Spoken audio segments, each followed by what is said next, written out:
Carlos Ramirez, owner of NVS Audio in Roselle, New Jersey. We've had a bunch of questions about the Soundstream harness on the new Soundstream Reserve radio, and we're going to clear up a little bit of confusion on how the harness is pinned. So this right here is causing a lot of confusion.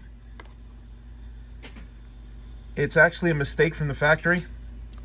There was supposed to be a adapter included in the box that would give you a quick disconnect on the remote wire. That way you can remove the radio or the harness from the bike without having to cut the remote wire. They didn't include it, or this was actually supposed to be on this wire.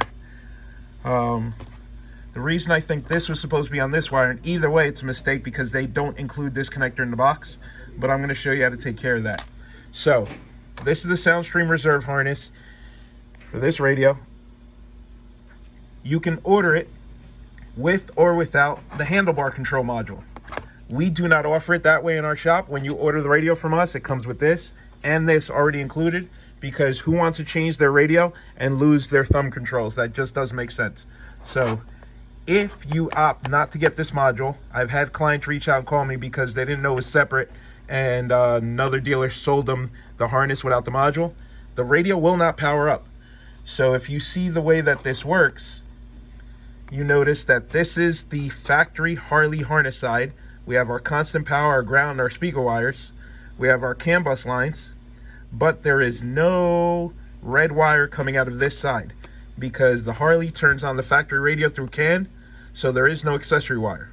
So if you follow the harness, the CAN bus wires go into this module, and then this module creates the accessory, which turns on the Soundstream Reserve radio.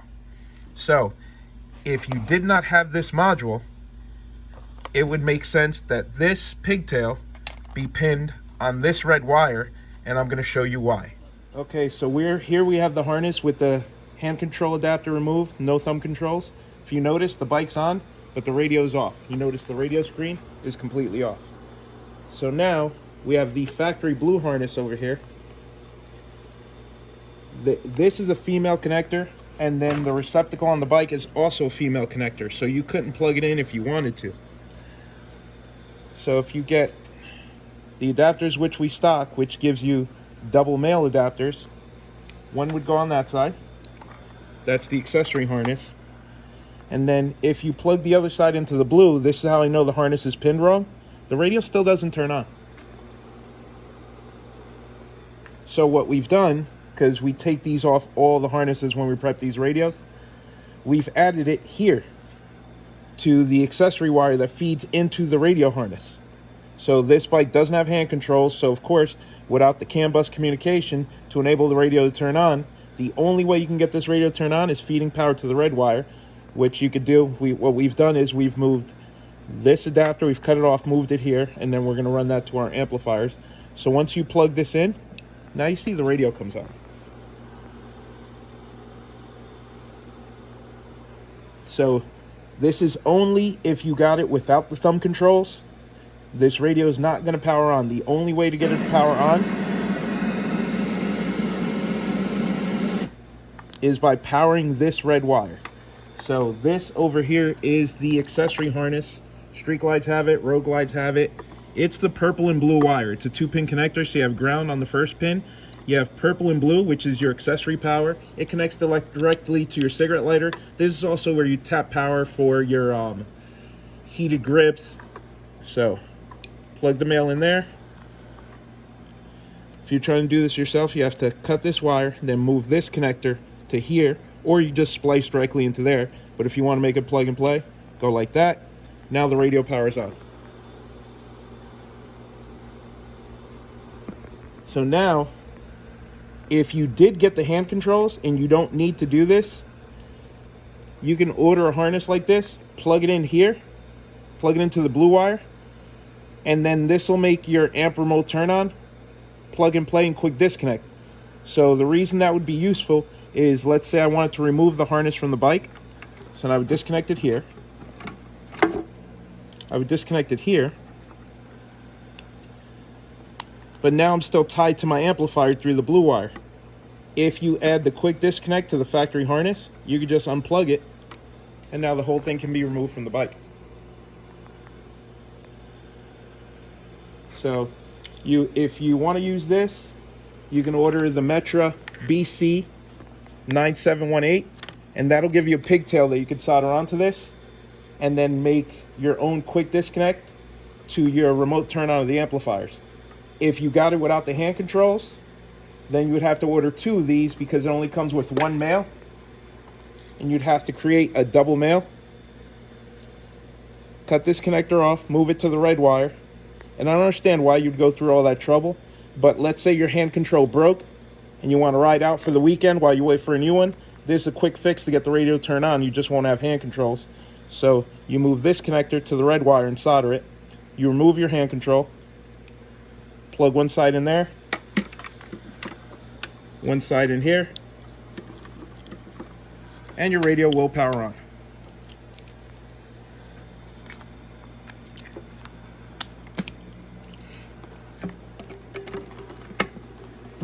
Radio comes on instantly. So I hope that eliminates a little confusion, and I hope that helps. Okay, so just a little recap. If you have the thumb control module, then you're good to go. Your radio's gonna turn on. So this is your remote turn on lead. There's nothing for this to plug into. So you can order yourself one of these if you want to leave that wire on there and make yourself a quick disconnect for your remote turn on for your amplifiers, because the blue wire turns on the amps. So get yourself one of these, plug it in there, run that to your amplifiers. That way you now have a quick disconnect for your remote turn on. If your harness did not come with thumb controls, or if your thumb controls are broken and you want to try and power up your head unit, what you're going to have to do is remove the thumb control.